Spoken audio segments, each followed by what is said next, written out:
What's up, everybody? Welcome to another episode, 10K on the Bay, my journey to 10,000 live listings. Today, I have a guest, Cyndi. She's Amazing Taste Store on Instagram. I put that link in the description below if you guys want to check it out. We've had a ton of questions on how to write better titles for eBay and Poshmark, and it'll be great because Cyndi sells on both, and maybe she can give us an idea of the difference between titles on both platforms. There's a lot of questions there, but let's go ahead and start with the introduction. Why don't you tell people a little bit about your e-commerce background and tell us about you. So my name is Cyndi. I'm Amazing Taste on eBay and Amazing Taste on Poshmark.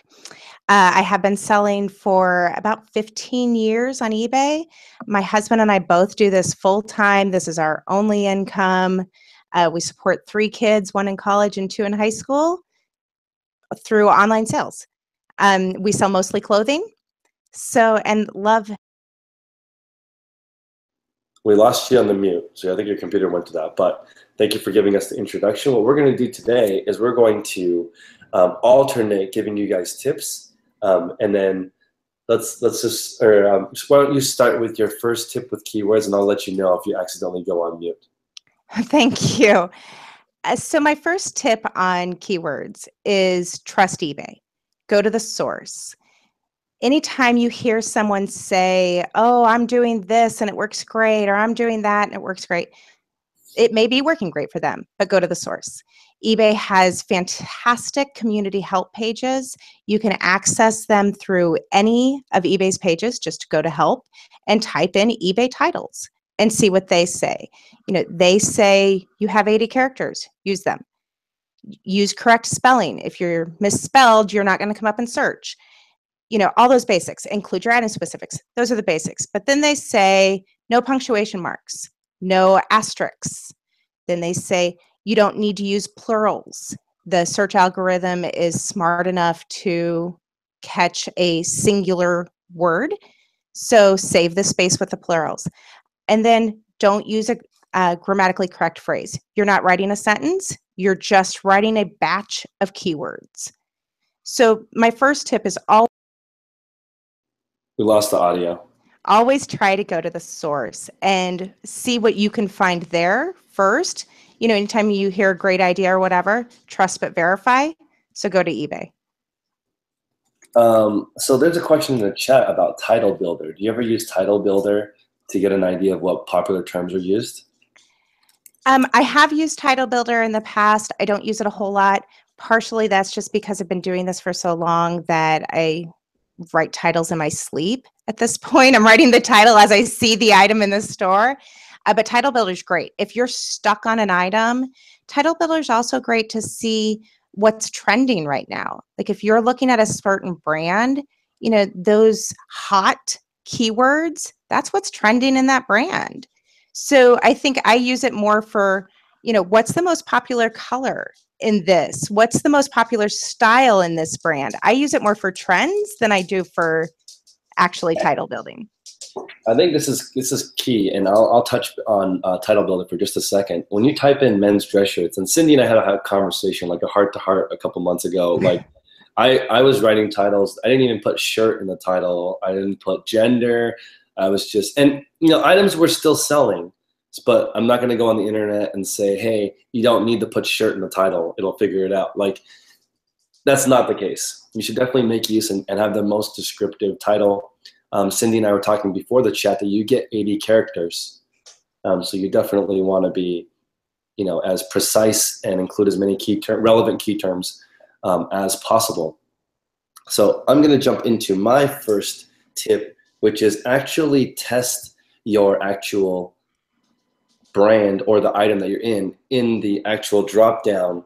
You can see recommended searches from eBay. So for example, I was selling a pair of Nike shoes. I typed in just the model number into the search bar to see what would pop up for keywords, and I could see people were using outdoor, people were using lifestyle, people were using walking. You can look at different keywords associated other than shoes. Obviously, you're going to put men's shoes, Nike, but what are the other words you're going to add in there?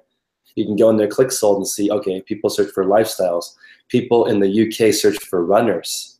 So you can add in different terms to see what's going to happen. highly recommend you go in there and search. And one thing that I do not do that people do is type in gender.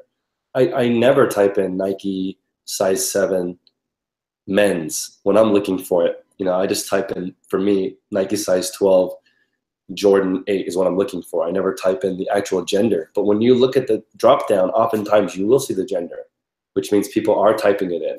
So make sure that you test your own titles. And after you have it listed, try it and see where you're ranked. This is a good way for you to see how it works. What do you think? What are your thoughts on that? I think that's fantastic. And I think the whole men's, women's thing, I was just talking to someone today about, I think that varies based on what the item is. You know, if I go in and I type in Coldwater Creek, the next keyword eBay is going to tell me is the size. It's going to say Coldwater Creek XL, Coldwater Creek 1X. And then if I type in Coldwater Creek XL, it's going to go to sweater, top, skirt, whatever. You're never going to see women's because Coldwater Creek only sells women's. So it's not going to be something that somebody's going to type in. Whereas if I type in Timberland, then I'm going to get Timberland women's. So it depends on the item that you're selling, whether or not you need men's or women's. I'm like you. I never use, as a buyer, I'm never typing women's, but I know that people do. And I know that people do because of exactly what you're saying. eBay will tell you exactly how to write your title. That search tells you exactly how to write your title. It's going to tell you the next keyword that you want to put in there because that's what's going to try to auto-populate for you. So they're telling you how to do it. Do you use Sell Similar? No, because I list with 6bit. And so I'm using a third-party software. If I am listing on eBay, then I will use Sell Similar. But I only use Sell Similar off of a sold item that had a lot of traffic. So I don't want to use Sell Similar on somebody's item that's been sitting there for 6 months because their title doesn't work. But if I can find an auction item that got 20 bids, then I know their title worked. So I'm going to use Sell Similar off of their item. Do you ever use Sell Similar on your own item? Yes. Okay, because that seems to be more common, especially if you're in a niche. You can, I mean, you already sold it, you know that it works. You can go in there and change it up, and that also saves time. I have a question. Now with the eBay lister, I'm also experimenting with third party. If you write the title, it will suggest what the item specifics are. I think 6bit also probably forecasts. 6bit doesn't forecast, okay. But you can create templates. Okay. And so, like, you know, I've got them already set. So if I'm listing a women's sweater, like I've already got regular size, all of that already selected. And then I've got part of my custom item specifics already done also. So quick question on Posh. When you sell on Poshmark, are you listing on eBay first and then cross-promoting? Yes. Okay. Yes, I take my eBay listing and I do it direct from mobile, just screenshotting those pictures, copying my title, and dropping it over there. That seems like go ahead. I'm keeping my title the same to keep it on titles because I was in some Poshmark groups on Facebook and I just like to watch people. I like to watch people talk about how they're buying. And so what they were saying was they would find the item on Poshmark and then they would take that title and input it directly into eBay and find the item on eBay because the shipping was often cheaper and they could return it if it didn't fit. And I went, okay, well, that makes sense. So I keep my title the same because I want that buyer then to be able to just copy and paste my title. And so then I'm just using Poshmark for advertising for my eBay store. That is such a great tip. I think that I have learned a lot. I have a mini Poshmark store. I'm still learning. But I like being able to sell on multiple platforms because you can see what works on either platform. It's great too. And also I feel like Poshmark is more style conscious and I see more keywords that are great. Like I finally learned what a herringbone pattern is and stuff like that. Even though there's less men's stuff on Poshmark, I still learn a lot. So yes, and Poshmark's men's section is really starting to pop. I'm seeing more and more Poshmark men's buyers and sellers. The big bundle offer I got today was on 3 men's items. So it's definitely starting to really pop over there. So let's move into your second tip. So my second tip, and hopefully I don't lose send, if you lose space in your title, so you've run out of space and you're like, okay, got to get rid of something. Get rid of a secondary keyword. So not the brand, the size, or the item, but a secondary keyword like blue. Is as long as in the item specifics on eBay, you use the drop down and you clicked blue. You didn't type in aqua, because if you type in aqua, that's not going to help you really at all, ever. But if you've clicked blue, then search will pick up if somebody's typing in then Coldwater Creek extra large blue sweater. So if you have to drop something out of your title, drop an item specific that you're already using within eBay. I have definitely tested this and it works. You can type in men's Ralph Lauren XXL blue, even though you don't have blue in the title, the blue will show up. Mm-hmm. So it's smart, and the algorithm's smart enough to find it on the item specific. And this does not work if you make up an item specific. Exactly.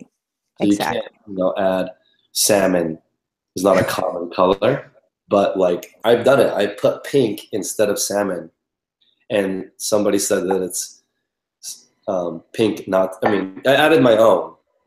Mm-hmm. It was pink, not salmon. So definitely be careful on a color that's off. What do you do when it's like, lavender? It's not purple.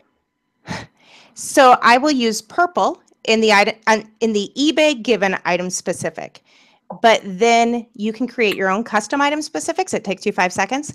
I'll create my custom item specific to say purple hue, and then I'll type in lavender. That's smart, because some people really are like that, and you can only do the best you can. And just another tip for people, everyone's monitor is different. Sometimes on their device, it actually does look like what they're saying. So don't say to your customer, you don't know what you're talking about, because that's rude. And also, you don't know what they're seeing on their screen. Everyone's is different. Awesome. Absolutely. So let me run into my second one, which is don't keyword spam. So as you guys know, you don't want to add in words that are not necessarily related. And I actually have been busted one time for keyword spam, which was I put Adidas in the title. I put Reebok in the title of the Apple shoes that I sold that were made by Reebok, but it doesn't say Reebok on it. So that was keyword spam because it's not related. And the reasoning behind that is people who are searching for Reebok, this is going to pop up, and it's not necessarily a Reebok. So that is a violation of keyword spamming, so you should not do that. Also, and another reason is that the non-converting traffic, so if people show up to your listing and don't buy, eBay is going to move you lower in the ranking because they think that you have a non-desirable item or you're priced too high.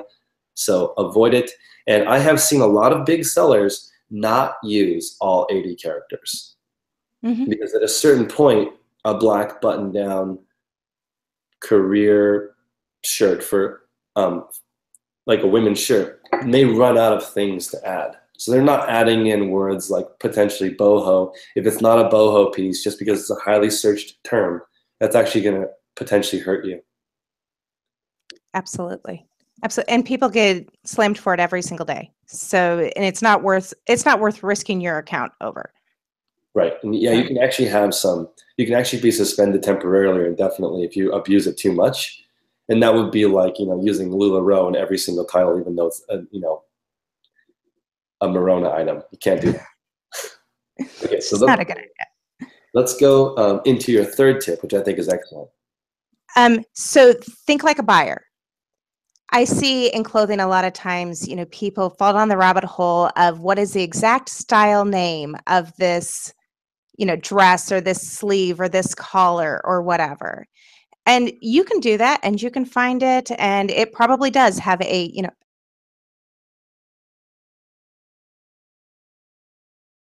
but if you found out that your sleeve was a circular flounce sleeve, that's probably not the best use of the keywords in your title, because the amount of people who are going to search circular flounce probably isn't a whole lot.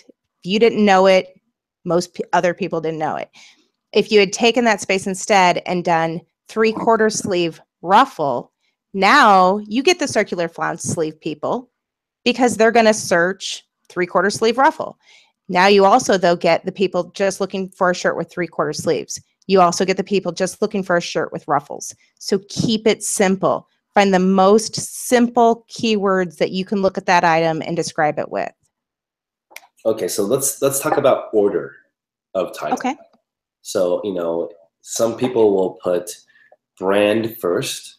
Most people suggest brand first, but I have seen a lot of sellers use new as the word first, even though it's not searched as commonly as you would think. I see a lot of sellers use new, and I also see a lot of sellers use gender first, even though there's different weights for different words. What's your opinion on order? So what I have been told from the eBay executives at eBay Open was that the first 4 to 5 keywords, and I forget exactly how many characters it is, but those are called your primary keywords. If you go into your store keywords, you have primary keywords and you have secondary keywords. Primary keywords are weighted heavier in search.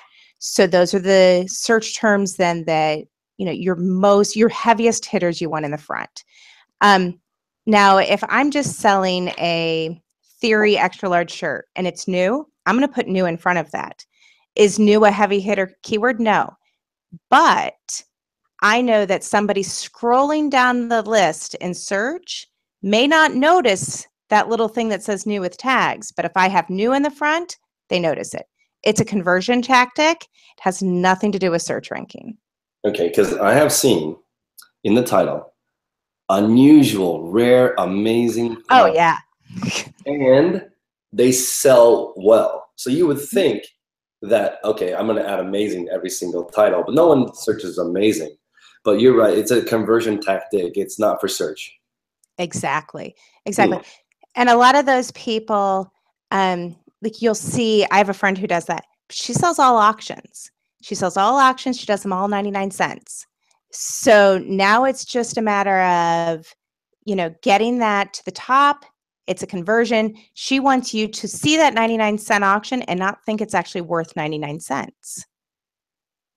So it's a tactic, and there's so many different strategies here that you can implement, and she does great. So I have seen also free shipping in the title, even though people do not search for free shipping that way. They're going to click on the button that narrows it down. What are your thoughts on that? That's, literally almost 14 characters for free shipping. But I've done it, and I'll tell you when I've done it. Let's say you have some sort of retail arbitrage item that has a really short title. So, and it just, it's one of those things. It is what it is. It's, this widget, and it is what it is. In that case, I'll put free shipping in my title. I've even put US seller in my title. If I'm up against Chinese competition, I'll put US seller in my title as a conversion tactic. Only if I've got a really short title and I've got all those extra spaces anyway, then yeah, you might as well use them. And so is there something else that you can throw in there that would create more conversion? I like it. I think that if you add in a little spice, a little flair into your title, if you have extra words, it's better on items that are rare, or you need to stand out. Because like Apple iPhone 8, like that's very short, right? People will be able to find it. You could put the model number, but the Apple model number is only 5 or 6 digits. So now you're not even halfway to the 80. You're 30 characters and you're done. So you might put in there factory unlocked, or clean, or no scratches in the title.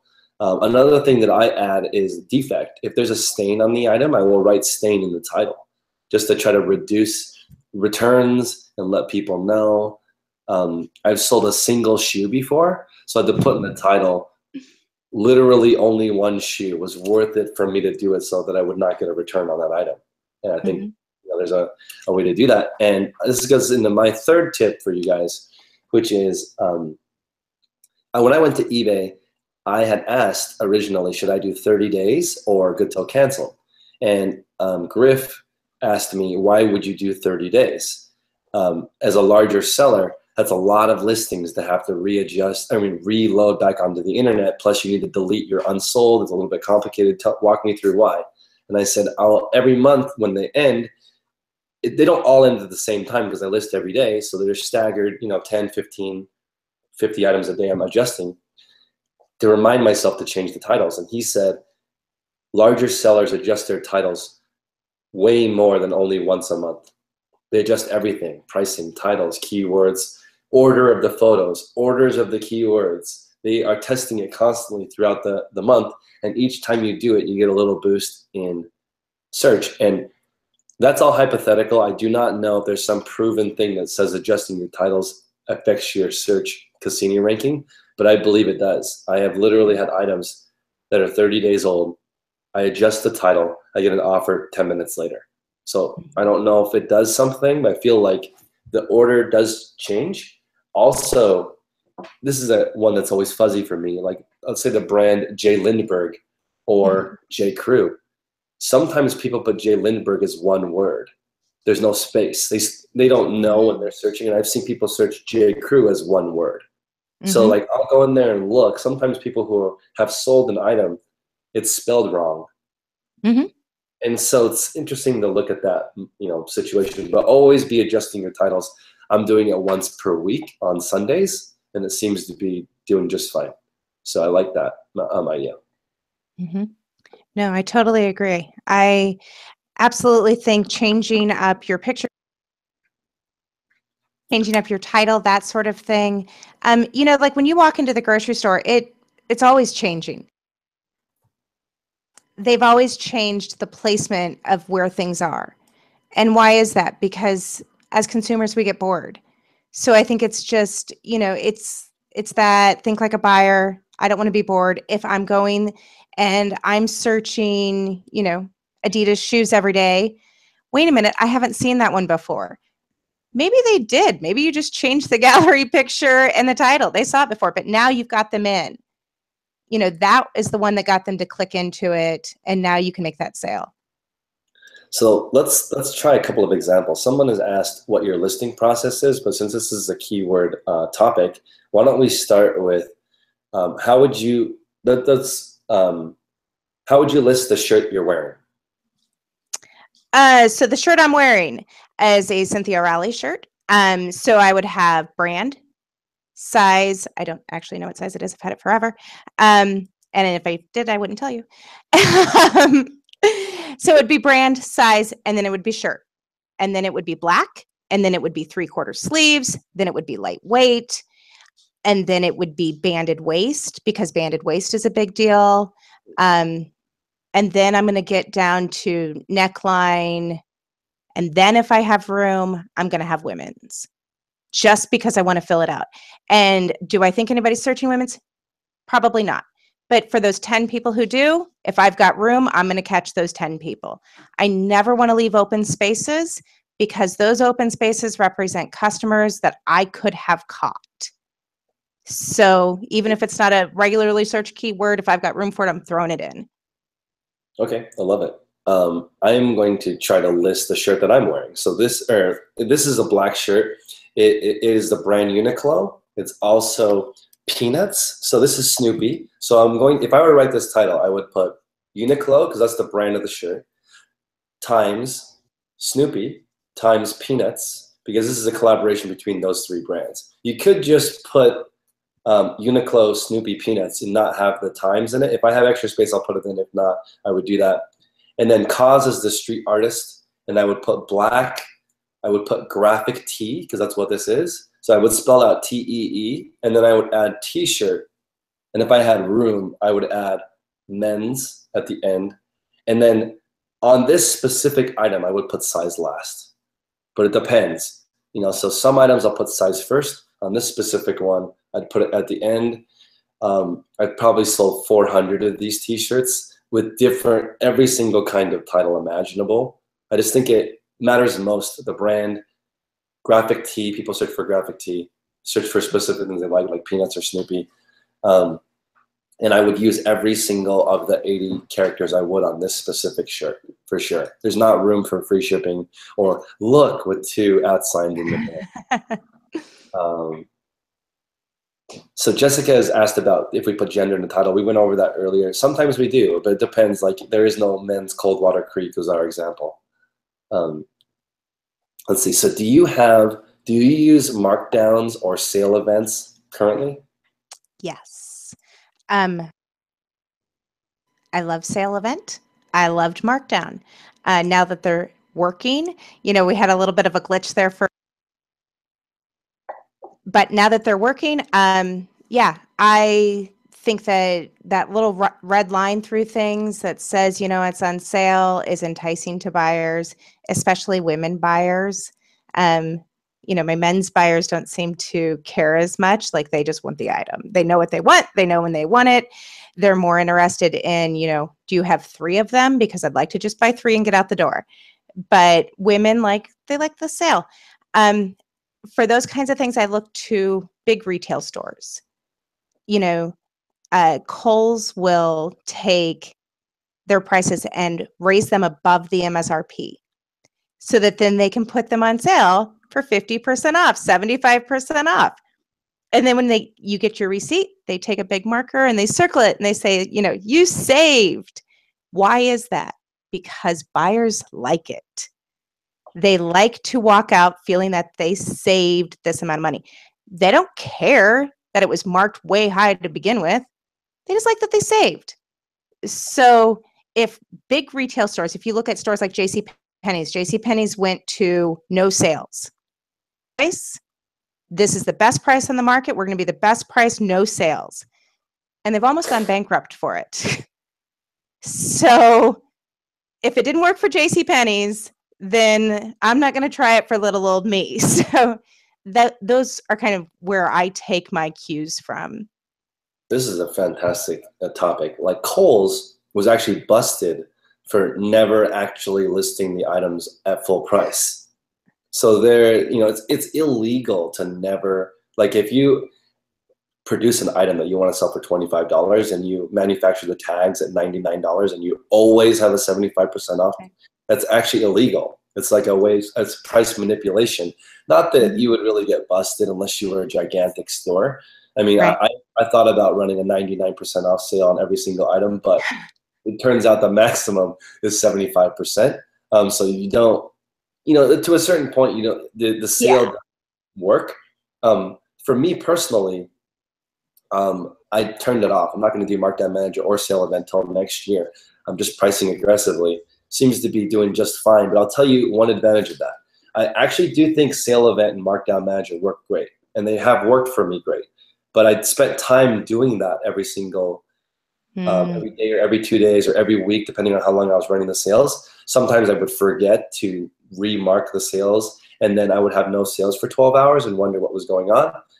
And so now I'm using that extra time to list a few more items. Now, if all I was doing was adjusting items, then I would constantly be running a sale and promotion, because why not? It's like having a 20% off sign on your door. It's going to get people to come in. I totally agree with the psychology of it. But for time savings only, I'm moving away from that for right now. And it's also a little bit buggy. But that's what happens when you have a billion listings. I'm not like complaining that it's buggy. I'm just adjusting. Because what are you really going to do? Like eBay can only move so fast. Well, exactly. And we can complain all day long, but that doesn't get me any more sales. So I don't really care. I'm just going to adjust to what's happening today. Yeah. And I think that it depends on the kind of items that you're selling too, whether or not sale event is even necessary. If I have iPhones 8s and I'm pricing aggressively, I don't need to run a sale ever. If you have a hot trending item, you don't ever need to run a sale. If you've got a rare, if you've got those Apple shoes, you don't ever need to run a sale. They're the only ones out there. I think that is a huge deal. Like I see people, like as an example, a certain print may be super valuable. And for LuLaRoe, it was like that puzzle print.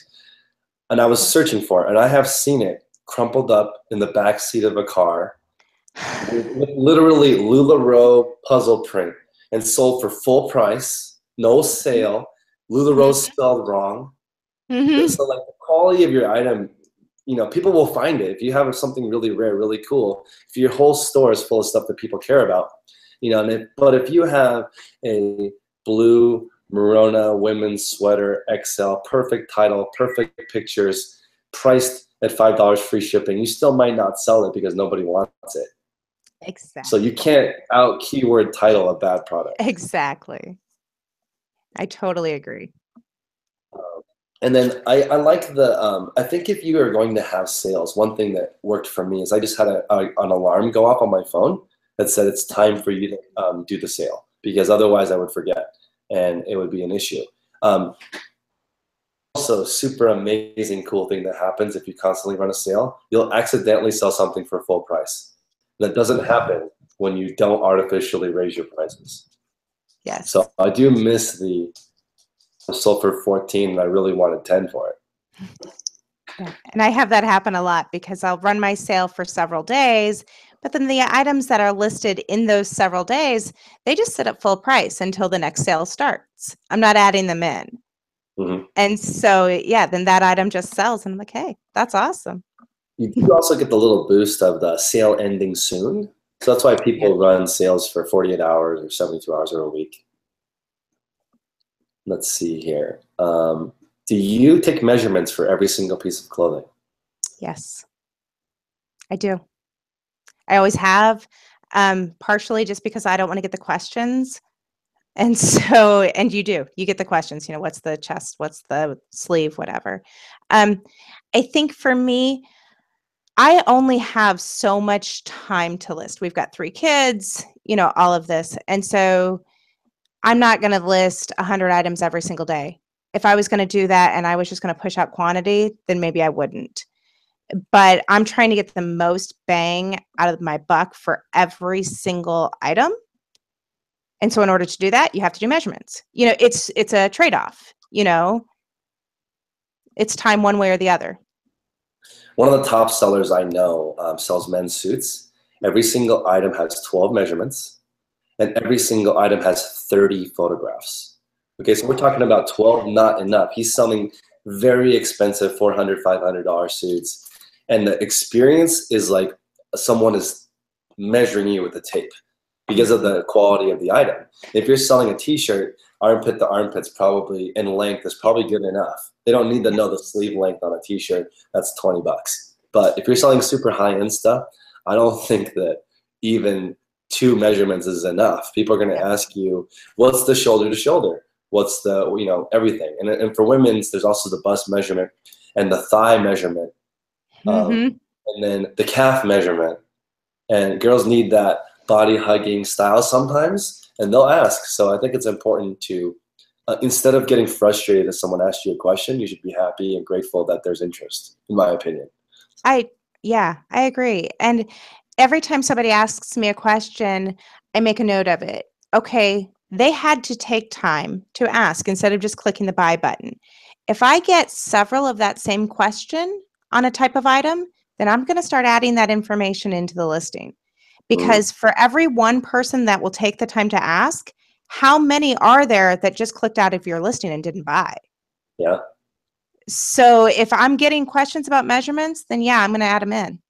So let's talk about if the size does not match the garment measurement. How do you handle that? What I do.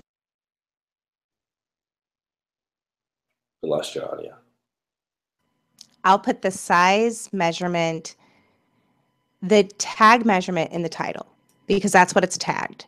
Then in the item description and in the condition, I'm going to put it's tagged this, but it fits like this. And then I'm going to say, check the measurements. But because there's actually a tag that says extra large, because there are some things like Diesel men's brands runs really small. If you compare a Diesel large to like a Tommy Bahama large, they're worlds apart. Worlds apart. So I'm going to say in my Diesel listing, hey, this is a slim fit. But it's a Diesel large. And that guy shopping for a Diesel large, he probably knows that it fits like a slim fit. And so he doesn't want me to put in the title that it's a Tommy Bahama small. He's looking for a diesel large. So he's going to type in diesel large. So whatever it's tagged, that's what's going in the title. And then I'm going to use the rest of my listing to say, check the measurements. I love it. No, I think that's especially important and easier with women's clothing, because with women's clothing, it's like size 8, size 10, 14, 22. With men, is inseam and waist measurement is the size. It's a little confusing sometimes. You have a pair of Levi 501s, says 32, 34 on the tag, but it's 33, 34 in reality. I will put 33, 34 in the title and not even put 32, 34 in the title. I put that in the description and the condition. And then it'll say fits like 33, 34, measured, whatever. And I think that has helped me reduce returns on, I rarely have returns on jeans, because I put in there also, please measure your favorite pair of jeans to ensure proper fit. And people are like, whoa, this guy really wants me to make sure this is going to fit. And I will say I do the same thing with jeans. I don't sell a ton of jeans, but especially not men's jeans. Men's jeans are hard to find around here. But yeah, if it's shrunk, or I will never use an inseam that's on a tag if it's been hemmed, because a lot of them have been professionally hemmed. And so then I'm going to use that inseam in my title. And then again, in that condition, I'm going to put it's been professionally hemmed. And that comes from getting burned. You know, I sent out a pair of jeans. That was the inseam. And I was right. It wasn't that I had mismeasured, but they had been professionally hemmed. And the buyer said, you didn't tell me that they had been hemmed, even though the inseam was right. And he had a point. I didn't. And so I paid the shipping back, and I took the item back and learned my lesson. If it's been hemmed, I'm going to say it was tagged to this, it's been hemmed to this.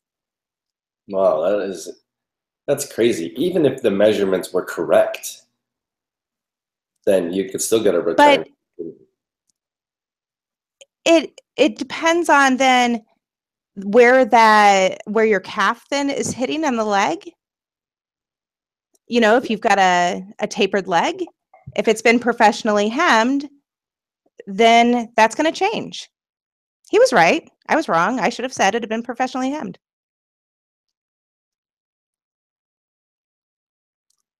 Oh. Oh, I may have lost you altogether. It was me. Sorry, I was muted. Let's see here.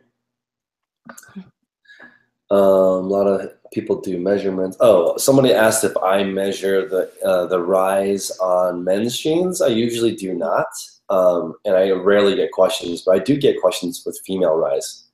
I actually don't understand the comfort level difference for rise, because most guy pants I feel like have a standard rise. I don't know though. I measure rise on everything just because it's part of my process. And so, you know, it's in my template for all jeans. So I'm just measuring the rise, period. Awesome. Let's see.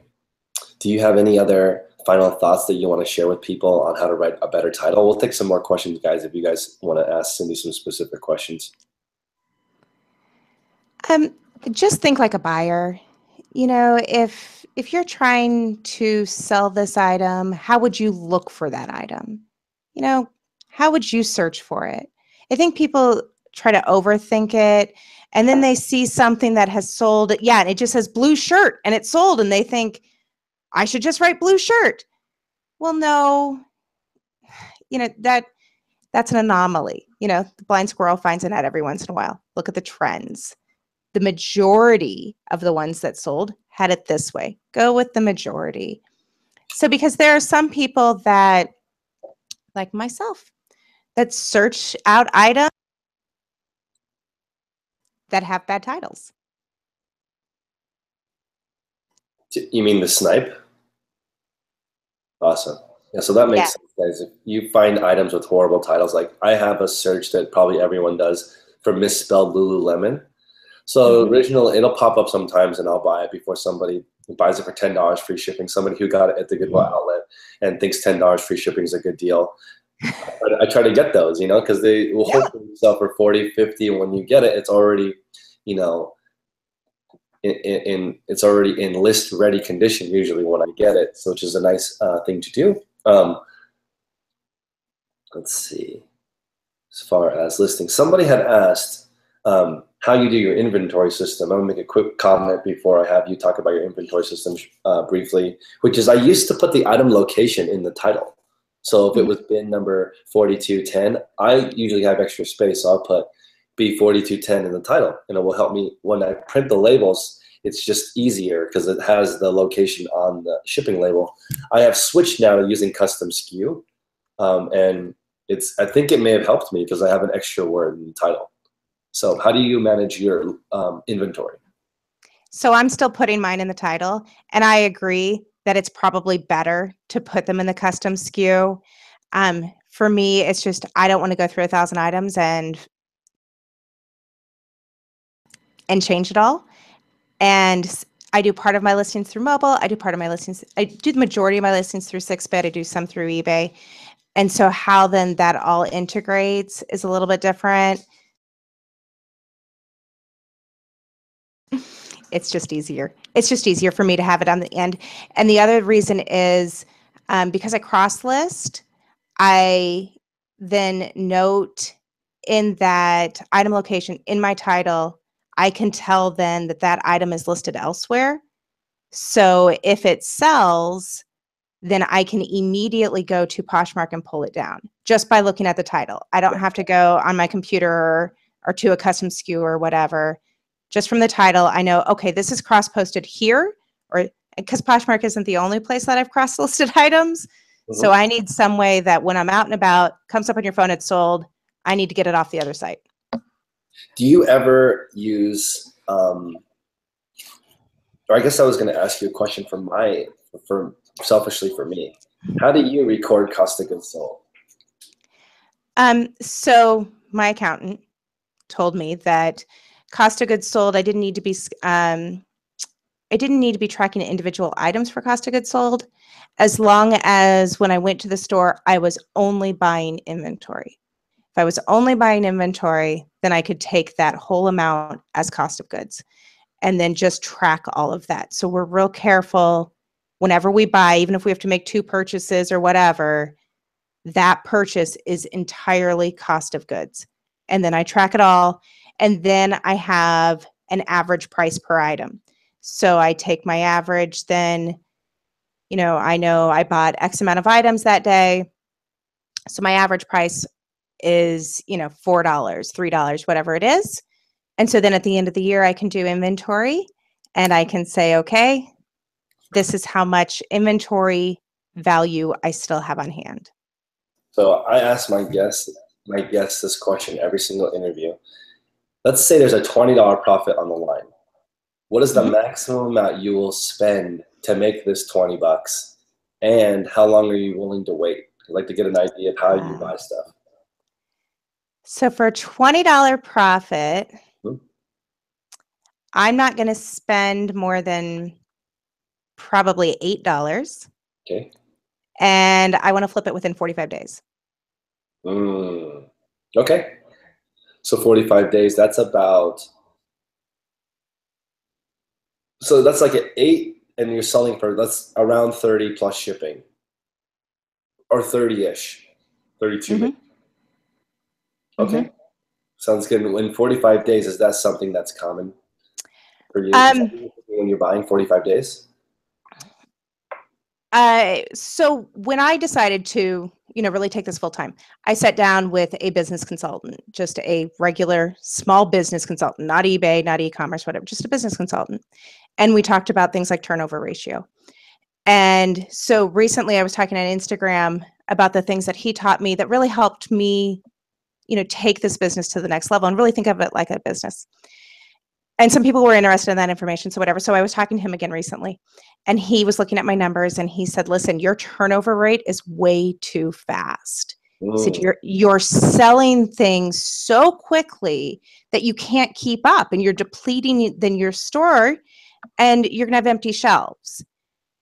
So, and I was my turnover ratio was 30 days at that point.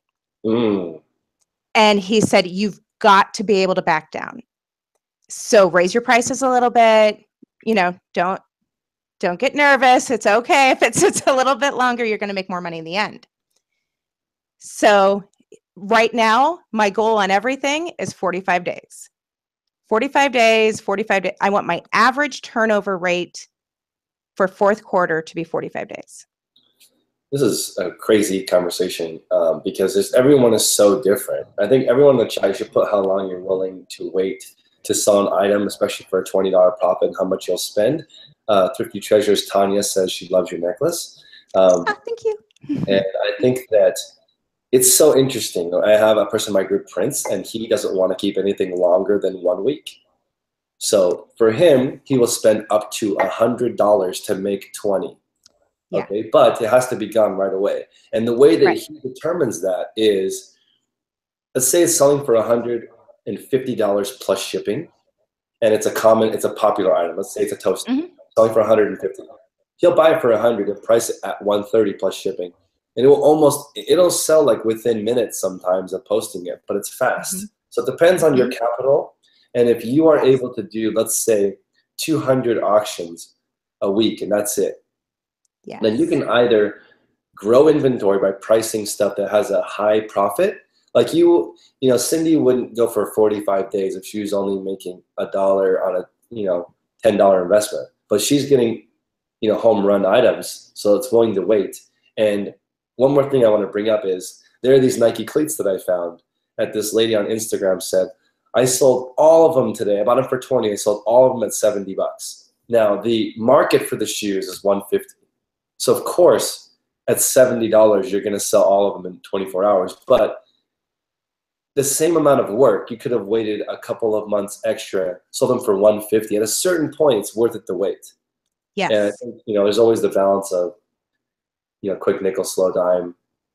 Well, I think that a lot of that comes down to capital and how much capital do you have. And I think that's where people get in trouble. And so they price high because they're going to wait and they're going to get every dollar out of the item.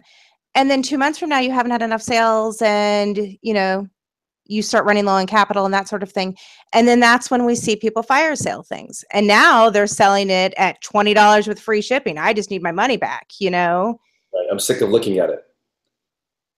So it's interesting. Elliot is saying, what's a good turnover rate? It depends on your capital and your risk tolerance. And also, for me, I just think, I was watching a poker guy, Phil Negreanu, talk about money management.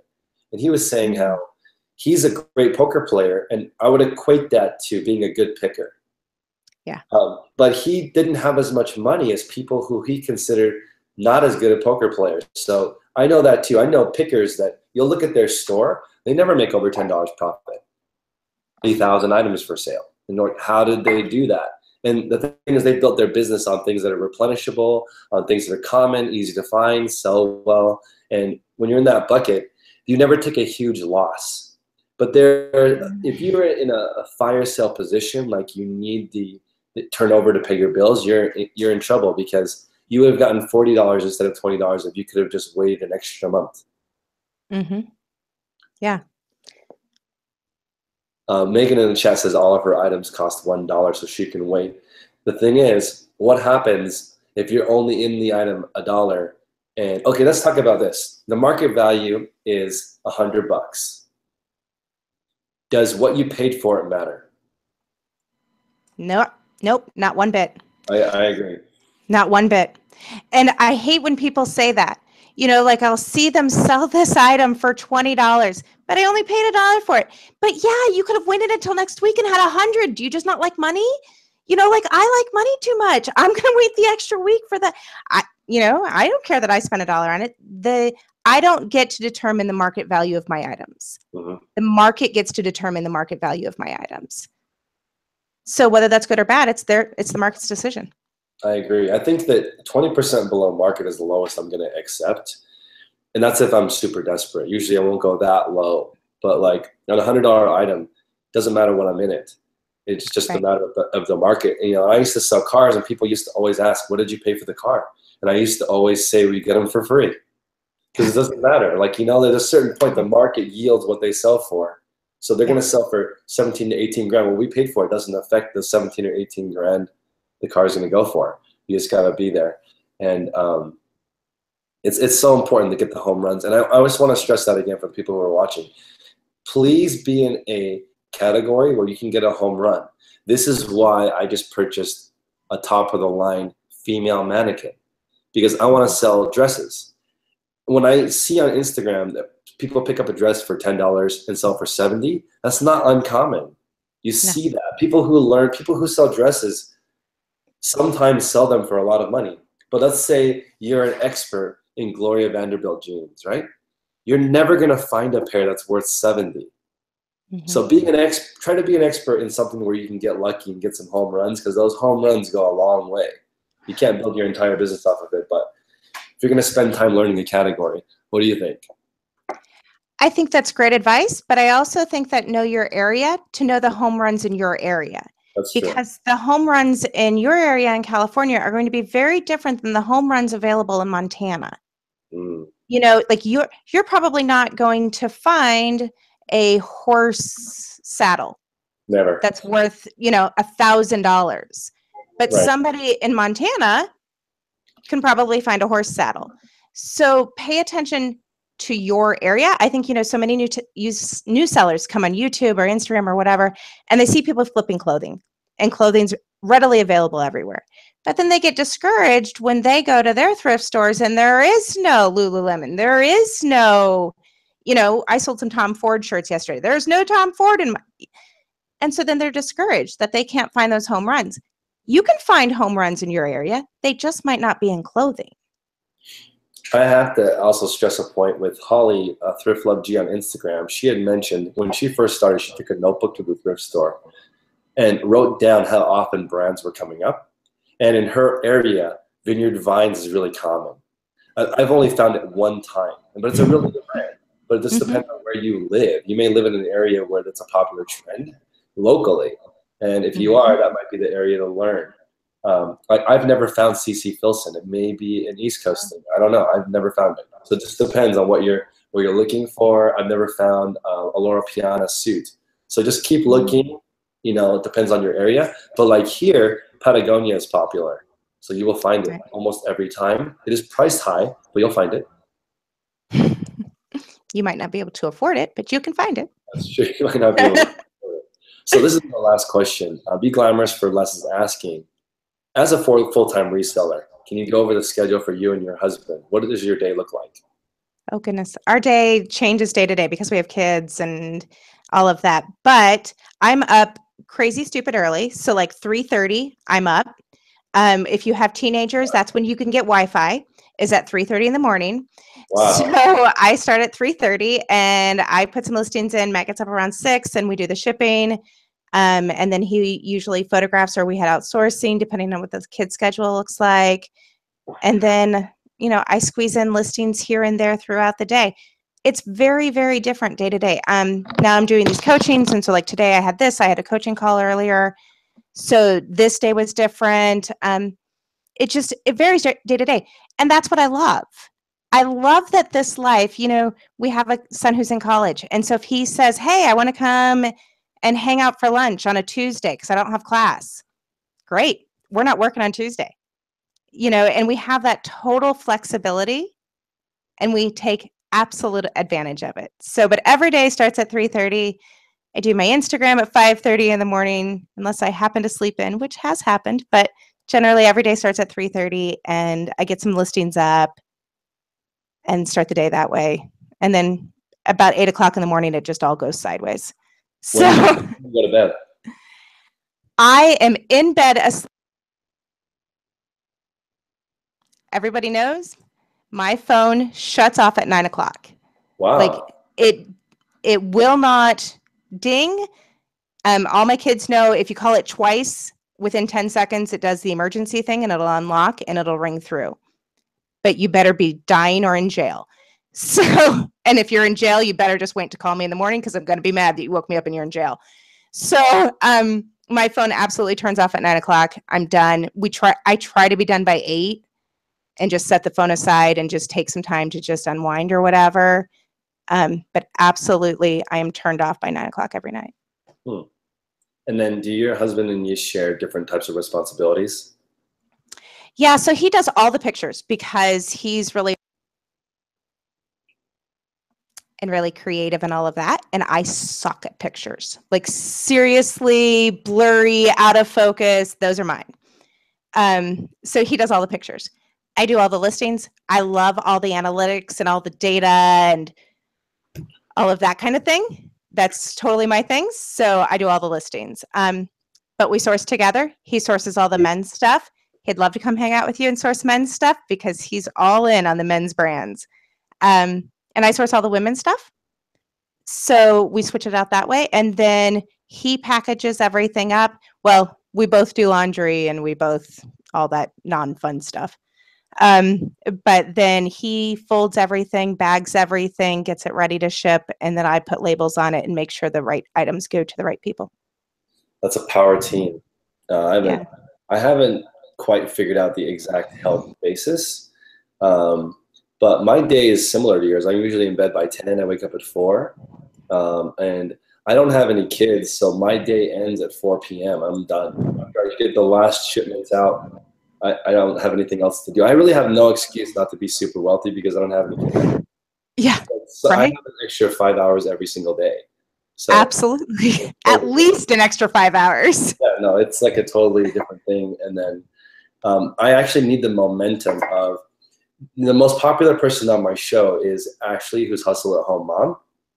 And she like uses the momentum. She like wakes up, goes for a run, and uses that momentum to get listings done like at 3, 4 in the morning before her kids wake up because there's no other time to get it done. And she's able to do 10 listings that way. Otherwise, she can't do it. And she can't do it when she just wakes up. She's not energetic enough to get it done. So she has to like jumpstart herself by running and then using the momentum to get into the listing mode.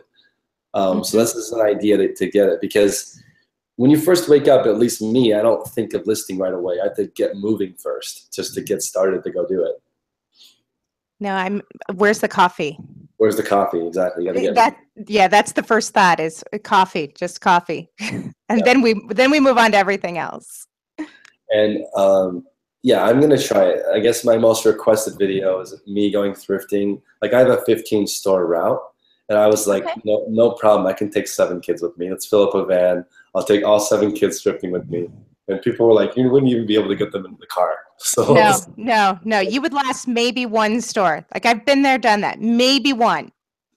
And it would cost you so much more money because you'd buy every stuffed animal, Lego, Barbie, every toy there just to appease them so that you could look through the clothing. Like just be quiet for a minute and I will buy you a toy. That's the mantra. Amazing. Well, definitely a lot of requests for you to come back and maybe do a round 2 for Posh. Absolutely. I know, hopefully you're doing some coaching. Can people reach out to you on Instagram? Yes. Yeah. I'm doing some eBay coaching. But it's one-on-one because it's more talk business and real numbers and kind of really dive into your store, your goals, that sort of thing. So it's a little bit different. But yeah, check me out.